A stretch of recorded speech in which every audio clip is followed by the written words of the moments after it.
Hi, I'm Robin Pickens, and in my previous video, I showed a lot of samplers from Moto Blackheads, and I wanted to just share a few more samplers that I had that were done primarily through some sew-alongs that were hosted by Angie in Australia.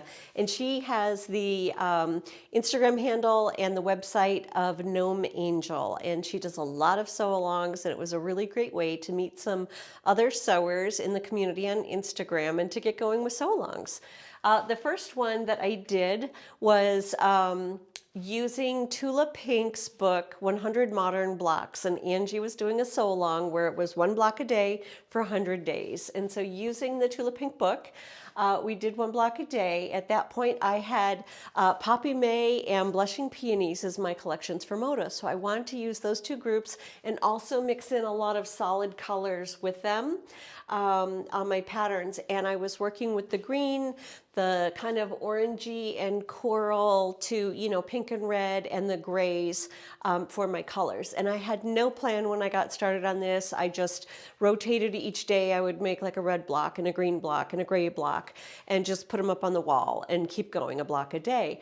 I had no plan, and I like to plan things out on my computer. So for me, it was really fun to do a project where I didn't know what my end result was going to be until I really was, in the process. So about 2/3 of the way through with this, I rearranged all of my pieces on my design wall and decided that I wanted to have the things grouped by their color family and try to do more color blending between the four quadrants of the quilt. So at that point, I could lay out everything and see what I have. And so then for about the last third of the sew along, I then was working with filling in the holes on like, okay, I need one that blends gray and green together or is more the mid-range here. And I also wanted to make sure that I had kind of a good representation of some whites going through the quilt so that you got that little bit of sparkle in it. I originally thought I would be doing this with sashing in between all the blocks.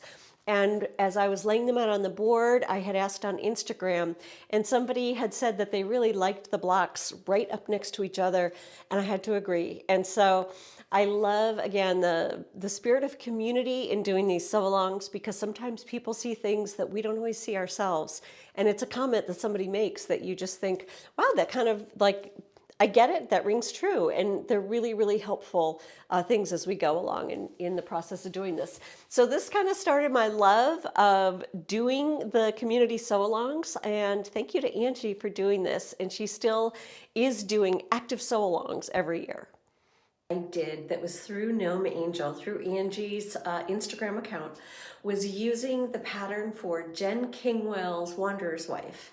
And for this quilt, I didn't really think that I would be able to get this done on my own, so having the power of the sew-along in that community was really important. Also, I had a layer cake of Debbie Maddie's Shibori collection, and that is these kind of indigo dyed fabrics that are really lovely. And I had never done a quilt with blues at that point, so I decided that I wanted to use the Shibori fabric and combine it also with grays and these low volume kind of whites and creams to make a very harmonious and calm quilt. And with Wanderer's Wife, there are all these vertical strips that go down at the bottom.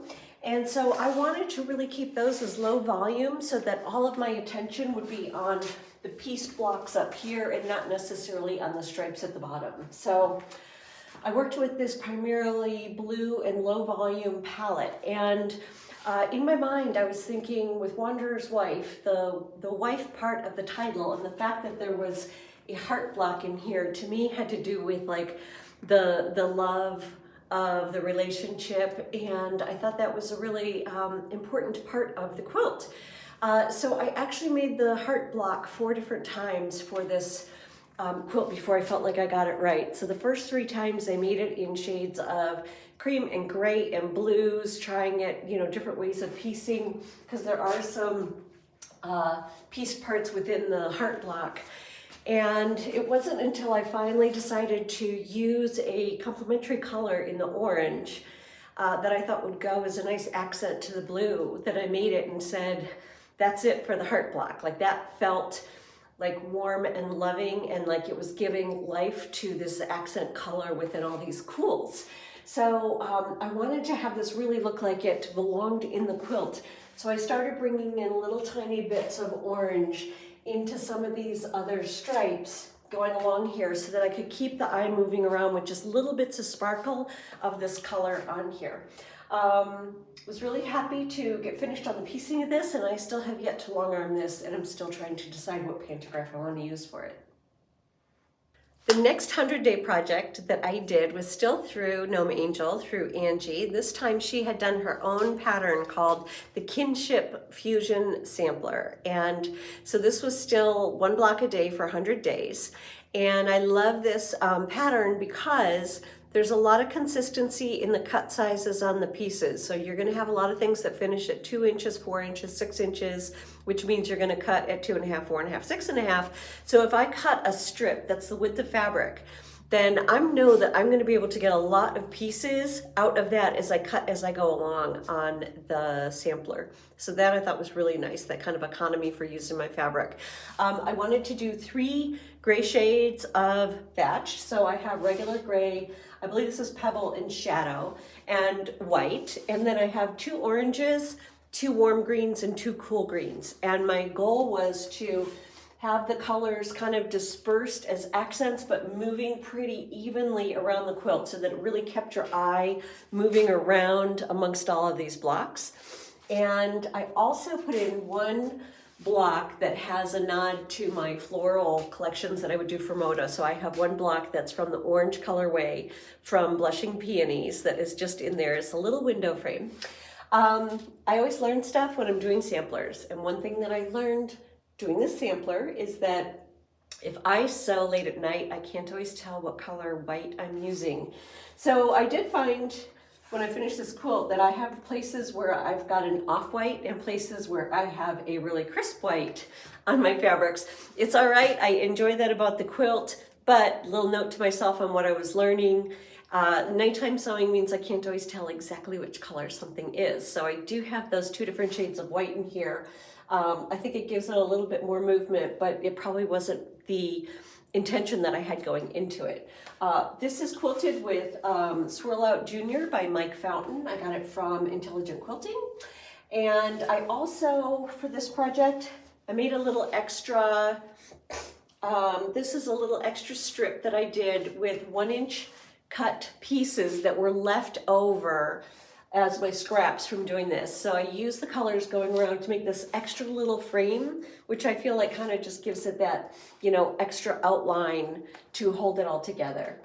Now, the following year, I decided to do another one of the same layout and the same disbursement of color, but with a different palette.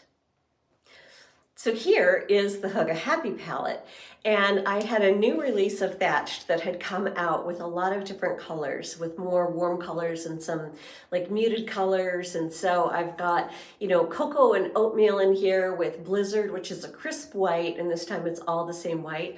And my background is washed linen, which is actually one of my very favorite colors to work with. I think it's a really nice neutral, this washed linen color. I have 2 pinks, Early Dawn and Fuchsia.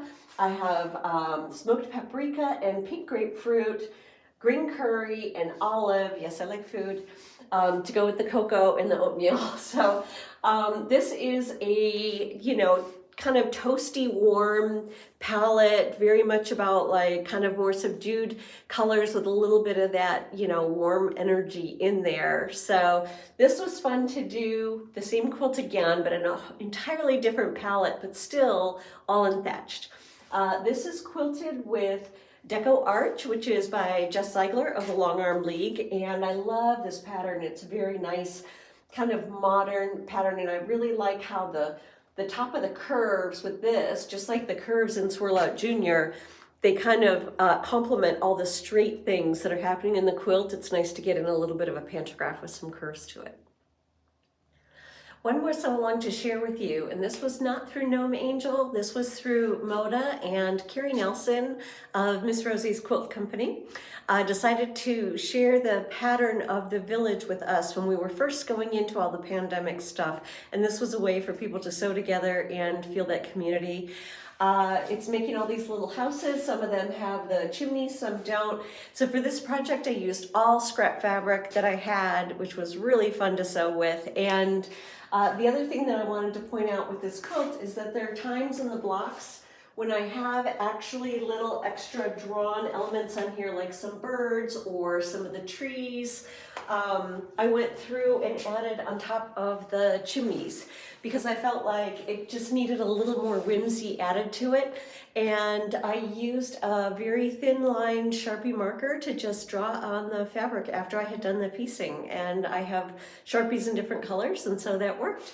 And this was a super fun project. It's a really happy quilt, and I loved doing it, and I'm working on this actually in Christmas fabrics too. So one of these days I'll get that one done.